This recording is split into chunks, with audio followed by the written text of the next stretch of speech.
Hello to everyone, my name is Micaela and I'm going to present you today a brief description and analysis from two well-known stories around the world. The first story I'm going to talk about is the novel The Prince and the Pauper by Mark Twain that was first published in 1881 in Canada. One of the main characters, Edward Tudor, was the real king of England and Ireland in 1547, and he died when he was only 15 years old.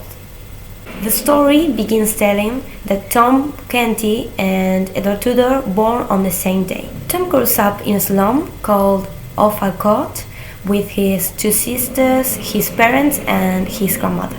His parents were both beggars and thieves, and his father and his grandmother are frequently drunk and beat him regularly.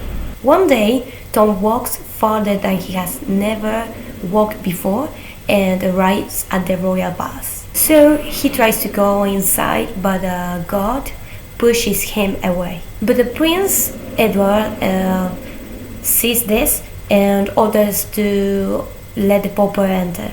The two boys talked and changed clothes for a short while. And at that point, they notice how remarkably similar they look. So Edward is beaten and thrown away from the palace because he is dressed like a beggar.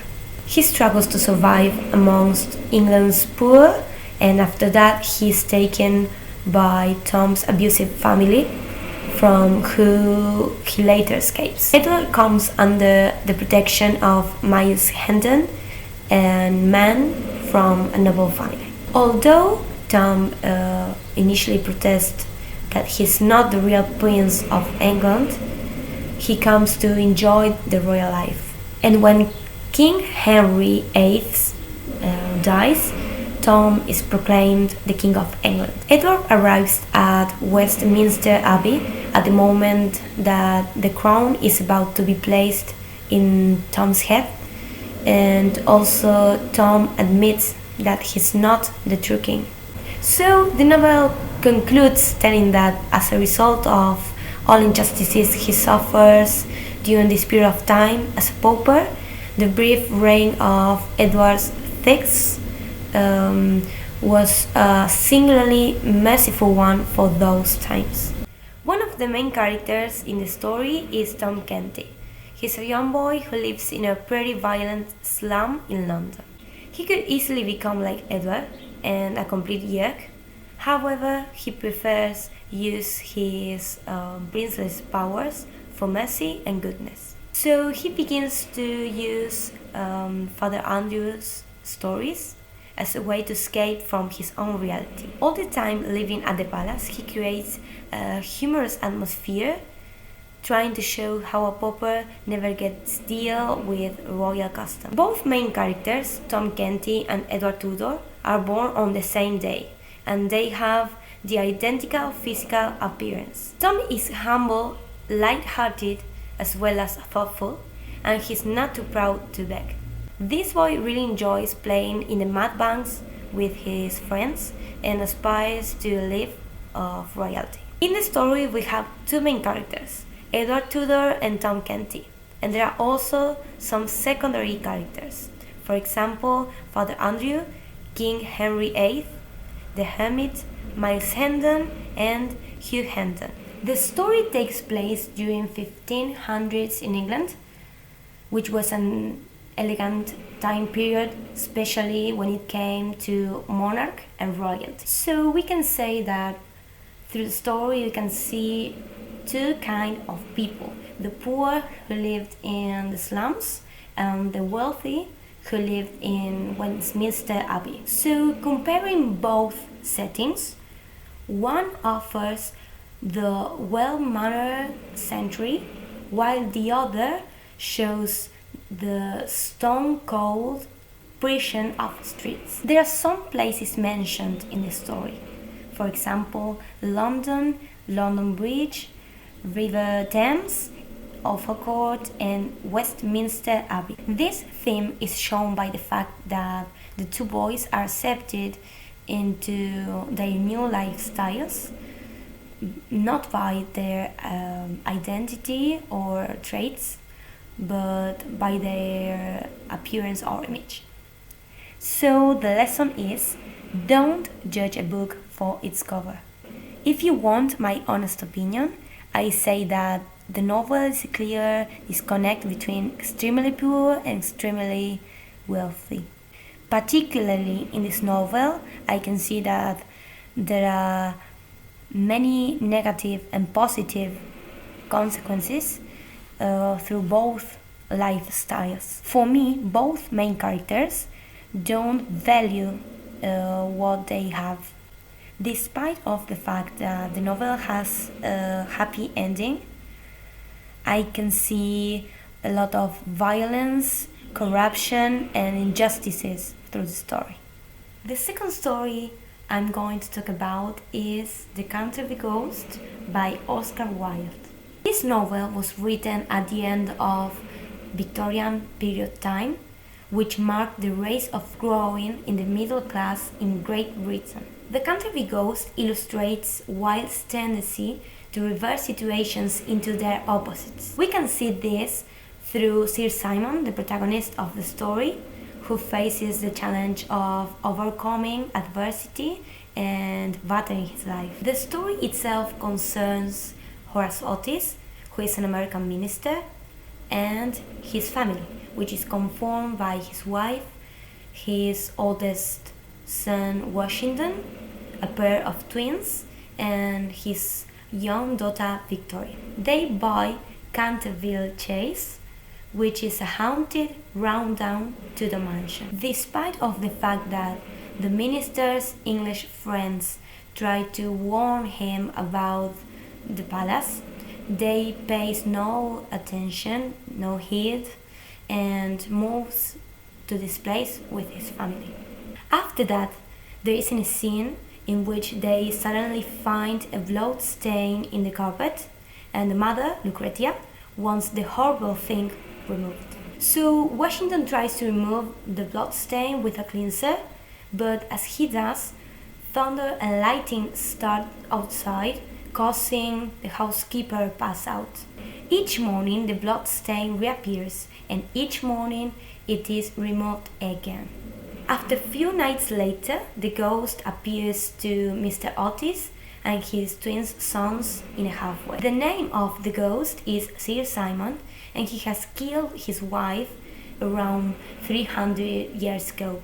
He really tries to scare the family. However, they laugh at him and pay no attention to his presence anymore. The only one who pities the ghost is Virginia, and Sir Simon gives up, and the twins continue to bother him. One day, Virginia is out reading with Cecil, a duke whom she has known from childhood and who likes her. And she finds the ghost hiding place and implores him to behave himself more. Also, she chides him for killing his wife and stealing her paints to make the blood stain. So then, Sir Simon says they wants to rest in the Garden of Death and asks Virginia to pray for his soul. After that, they go into another dimension. The family is worried sick about Virginia's disappearance, but one day she finally returns with a small casket revealing to her family where ghost chamber is and about the real story about him. They find his skeleton chained to the wall because his Simon was starved to death by his wife's brothers. A grand funeral is arranged for Sir Simon, where Lord and Lady Canterville attend, and Mr. Otis tries to give the jewels that were in the casket to Lord Canterville. After marrying Cecil, she's walking with her husband in the courtyard, and she admits the ghost shows her how important death and life are, and how love is stronger than both. Firstly, I'm going to describe the main character of the novel, who is Sir Simon, the ghost. He's very English and takes pride in his extensive record of terrifying the residents of Canterville for more than 300 years. He killed his wife, and after that he's killed by her brothers. The ghost character in the story is very unconventional.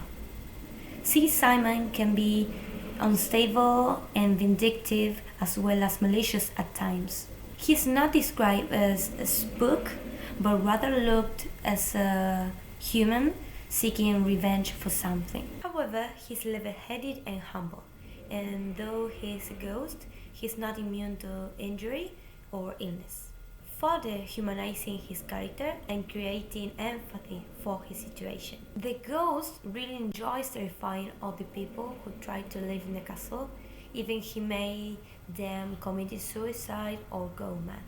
But the reality is that the only thing he wishes is to rest for eternity. The Canterville Ghost is set in the English countryside in the late 19th century.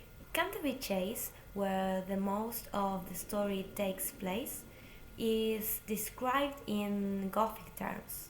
It is an old mansion with secret rooms, passageways, and long corridors, carved gargoyles, stained glass windows, and oak paneling. Portraits of long-dead Canterville ancestors, ancient tapestries, and a suit of armor add to the medieval-like setting. Frequent thunder and lightning storms also contribute to the gloomy atmosphere. The environment moves into an open mind and a mysterious tone.